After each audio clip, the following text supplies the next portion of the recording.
we waiting for, America? Are we truly afraid if we say nice things to people that their egos are going to get so big they can't? I've had guys say that, well, you got to be careful, you know, if you give too much praise, oh my God, people will get all exaggerated who they are. Raise your hand if you got too much positive reinforcement where you worked last year. Would you put your hand up real high? But you have to ask yourself, why do I do this?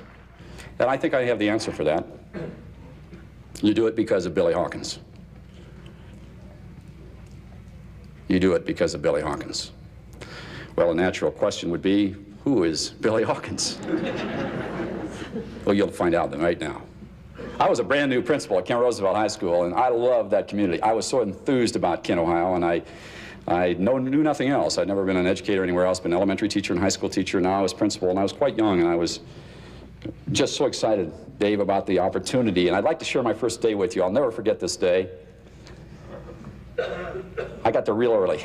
When you anticipate something you can't wait for, do you ever do that? I get up way early, and I got there early. When a kid around, I thought, you goof, what are you doing here so early? Nobody's around. And pretty soon the place began to fill up with kids. We had a place at Roosevelt High School called the Atrium. The Atrium is where the kids would assemble before school. And you could get a pulse in the school that quick when you went out there. You know what I'm talking about? You interact with the kids, you had a feel for the day. This is my first day out there, and I just can't wait. And I walk out, and in this sea of 1,400 to 1,500 kids, there were about 1,000 there that morning already before school. First day, all of us having first day jitters, the new principal and the new 10th graders. And as I walked out into that group, I've got to tell you something that I do not have an answer for. A kid's name popped into my mind. I looked around there and I thought, I wonder where Billy Hawkins is. I heard he was a fine athlete at the junior high, excellent football player, and just a super young man, but I'd never met him. And for some reason, his name fixed on my head. And I looked there in the sea of humanity, and I couldn't pick him out. And I had this image of a big, strapping kid, because he was a good football player. I thought, I bet he's a big stud. I could just see him there, you know, big, tough dude. Well, I couldn't pick him, so I went over to a young man in the 10th grade class that I did know. His name was Greg Boykin, and Greg Boykin and I had known him in the junior high. And I said, Greg, where's Billy Hawkins? He said, Mr. Neal, don't you know Billy? That's Billy over there.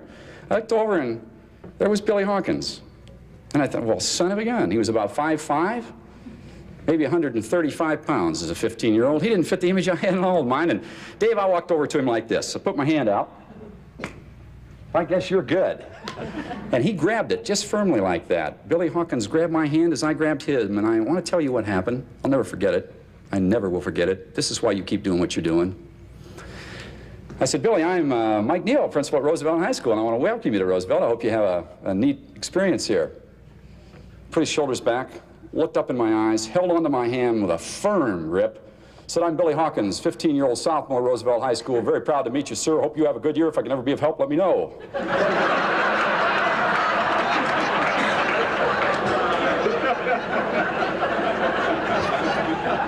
I thought, who is the principal here? I was taken by him. He captured me by the heart about 2 minutes after I met him. And then I said to him the ultimate compliment. I try to live what I talk about, and I said to him, Billy, I understand you're a pretty fair football player. Pretty fair, sir. Pretty fair? I'm very, very good. There was no egotisticalness about it all. As a matter of fact, it's like the east, the sun rises there, and in the west it sets. I'm a good football player. Pretty fair. I'd insulted him trying to compliment him. And I said, well, Billy, gee, that's great. I bet you plan to play some JV ball. I understand in Kent Roosevelt, at that time, we had 5 kids who ended up in the NFL from one class. And I can name some of them for you. Mike Adamley, who does sports on television today. Stan White, who played with the Lions at the end of his career. I could name a lot of them. They were all at that time in college, but it was an astounding, successful class. An astounding program in athletics, as well as academics. I'm very proud of that high school, and I still am. So I say to him, I bet you plan to play some pretty serious JV ball, meaning I think he'll probably start on the JV. He looks at me with a degree of astonishment. Says, JV ball, sir? I plan to start on the varsity. Bang! I'm thinking, ooh, do I need to get this kid to the counselor's office real fast? He is really in for a rude awakening. So I persevere. I think, man, I haven't hit it right with this kid yet. And I said, well, Billy, I bet you plan to play some defense, don't you? He said, yes, sir. Finally got one answer right, you know? He said, I do plan to play strong safety, sir. And he said, I'll also, of course, be the starting quarterback, sir. Boom. I was going to play both ways, all 5'5", 135 pounds of them in a large high school where we got people walking around that looked like trees. I said, well, Billy, that's great. I want to wish you a lot of luck. I just really mean it, and I'm smiling at him and thinking in my mind, wow, and I mean this sincerely at this point, I'm thinking, is he in for a rude awakening? But man, what confidence, what's inspiration, what belief. I shook his hand, wished him well, and stepped away, and he said, called out to me, Mr. Neal. And I turned and I said, yes, Billy. He said, Billy, he said, Mr. Neal, he said, I just want to tell you one thing. He said, we're going to be very good this year, sir. He said, you're going to come Friday night, aren't you? I said, well, Billy, I wouldn't miss it. My wife will be there, my children will be there. Yes, sir. Then he went on and articulated to me why he thought that we'd be good. He had a sense of confidence, and he spoke of it. He talked about the players on the team, and I knew he'd talk to them, too. Well, I walked away, and I took about 5 steps, and I walked into a gentleman by the name of Tom Campana, who is the athletic director and football coach. He's a legend in Ohio. I shouldn't tell you this, but his son, Tom Jr., beat Michigan in 1971 on the only score of the game. That's a reality. They were a great athletic family. I went up to Tom, and I said, Tom, I just met the darndest 15-year-old I've ever met. He said, oh, you met Billy Hawkins. There are only 500 of them, and he knows him. I said, yeah, that kid got me by the heart. I said, I've never seen such confidence. There's no arrogance about it. He radiates a sense of confidence. It's special. He said, Mike, let me tell you about Billy. He said, don't be offended by this, but Billy's probably the finest natural leader I've ever met. I'm the principal, and he just told me that. That kind of hurt my ego a little bit. I said, really? He said, yeah. He said, he's something else. I said, well, he must be able to do some special things for you to say that. He said, he really does. And I said, well, Tom, let me tell you what he just said, though. He said, what's that? I said, he just told me that he's going to start Friday night. He said, what? I said, yeah, he thinks he's going to be on the varsity, not JV ball. He's going to play on the varsity. Did he say that to you? I said, that's how I interpreted what he said. I think that's what he meant, that yeah. He said, Mike, you know better than that. He said, I don't start sophomores on the varsity. I said, never done it. He said, be breaking precedent. But he said, let me tell you one thing. He said, I'm not starting, but he'll probably be in the game in a minute or two, both ways.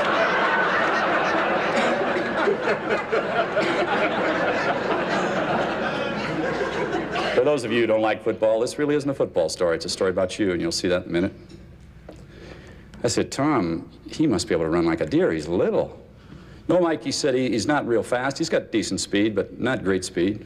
I said, well, he must have an arm like a cannon. You're talking about him playing quarterback. And no, he said he doesn't throw real great. Doesn't throw real great.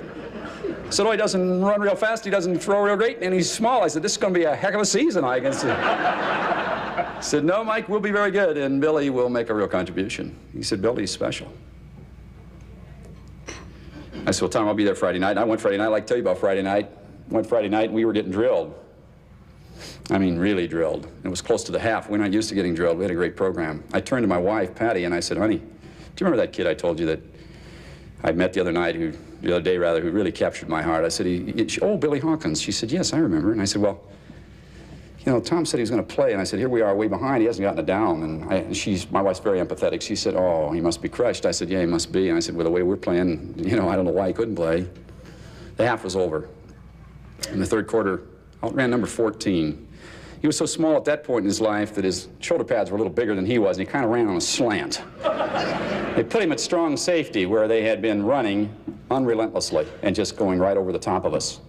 And on the first down, as they snapped the ball, we noticed that number 14 got in and tackled this big tailback, and the kid went down with a thump. And he got up and looked kind of indignantly at this little guy who just knocked him down. And the people in the stands said, geez, that little guy got in there and tripped that big guy. So they ran a second play in the same position on the field because they knew that it had been a mistake. And the guy went down again. And they brought it a third time. And we looked up at the scoreboard, and it said 4th down and 11. They hadn't gained a yard. They'd lost one in 3 series. And that little guy was sticking people a lot bigger than him. He had a spirit, a belief.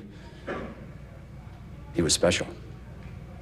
Well, let me tell you what happened. They punted the ball, and they put in a new quarterback. When we went on offense, outran number 14. Now he was at quarterback. He was directing the team, and you know what happened? He would go into the huddle, and he would talk to the kids. I don't know what he was saying.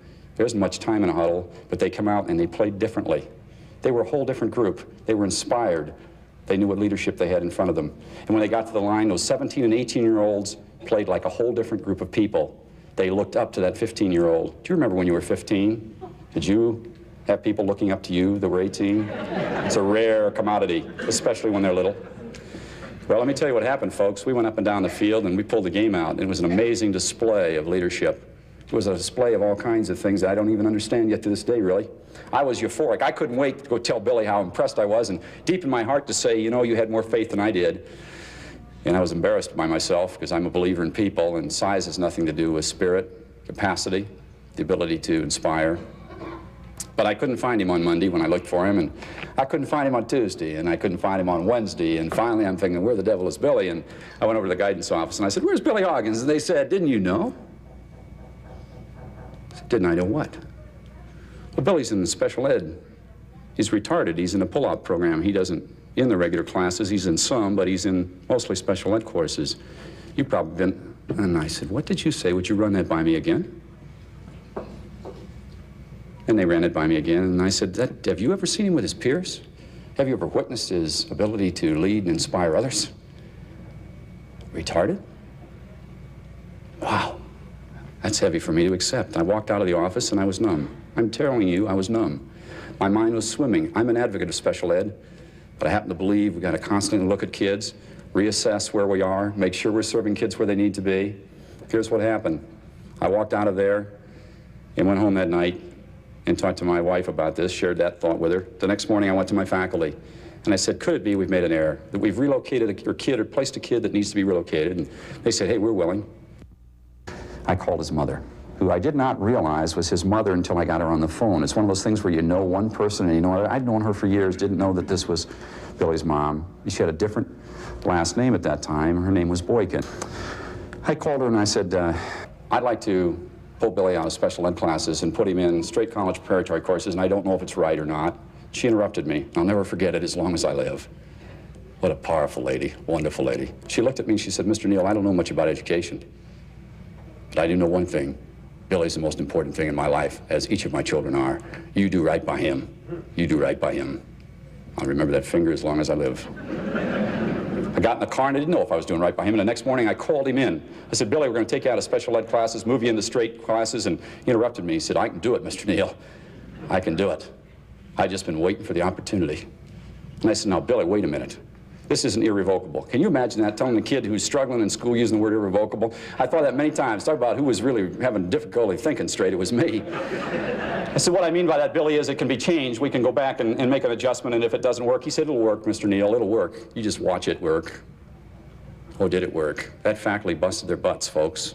They spent extra hours, extra periods. They had a lot of catching up to do, and so did Billy, because, of course, he gives the same commitment to everything he does. It's total excellence. What an outcome. He graduated with honors from Roosevelt High School, got a full scholarship right here to Big Rapids, Michigan, Ferris State. He was our captain in football and our captain in basketball when he graduated, and he was my unofficial assistant principal. There is no question. Astounding, but that isn't even the end of the story. He went to Ferris State, and my wife and I went to see him play his first game. We sat in the stands, and I turned to my wife at half, and I said, they don't play freshmen. What are we doing up here? And they were getting drilled. Yeah, you guessed it. The second half, they put a new quarterback in. Well, he wasn't 5'5" and 135 anymore. He was 5'6" and 145. But he was a piece of steel because he worked hard and he inspired them, and they played differently, altogether differently. He went on to become the youngest captain in the history of Ferris State. The next year he was captain as a sophomore. That doesn't happen. Graduated with honors from Ferris State University, where he met his wonderful wife. I have trouble with this part of the story because it's always so special to me. When he graduated with those honors, he went to, Lansing High School and became the youngest head football coach in the history of the state of Michigan at age 21, now affecting the lives of kids like his had been affected by that great faculty who was willing to look again and make another commitment to a very special person. But that isn't the end of the story. I got a call 6 years ago on a Saturday night, maybe 7 now. And on the other end of the line came this name, this voice. It's always the same. Mr. Neal, this is Billy. I said, Billy, how are you? He says, I'm great, but I wish you could have been here today. I said, Billy, if there's any way, but it's so far. I was in Colorado Springs at the time. He said, well, if you just could have been there, it would have been a special treat. And I just wanted you to know, and I wish all the faculty at Roosevelt could know, I got my PhD today from Michigan State University. But that's not the end of the story. I got a call 3.5 years ago when I started this consulting, and I'd gone through some health problems and found out I had cancer, and I was really struggling. And my wife wanted to get closer to our children, and there was a real need for me to provide that security in her life at that point. Who lived in Lincoln, the kids were there, they were young adults. So we moved back, and I was going through that, and I'm fine. My health is excellent, thank God. But I got a call on August 1st. I can tell you the day. On the end of the line came this voice. Mr. Neal, this is Billy. I said, Billy, how are you? He said, I'm fine, but I'm worried about you. He said, how are you doing? I said, I'm fine. He said, well, the real reason I called you is this, sir. He said, I know you're going to be okay. But he said, I just want to share one thing with you. I am now the Associate Dean of the College of Education at Ferris State University. I'd like to hire you as a consultant. You come up here and work for me?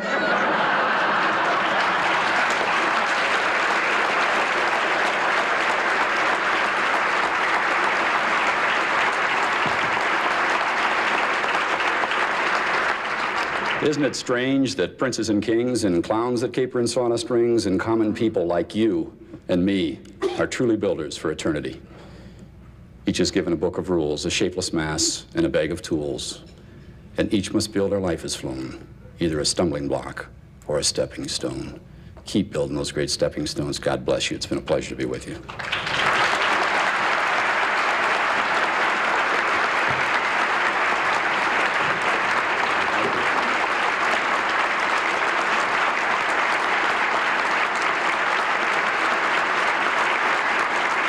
Thank you.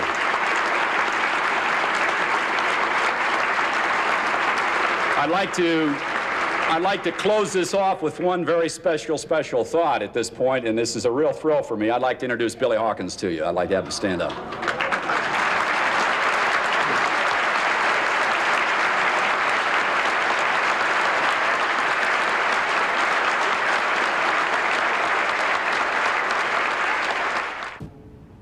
Hi, I'm Billy Hawkins. There's someone in your classroom just like me. Keep looking for me.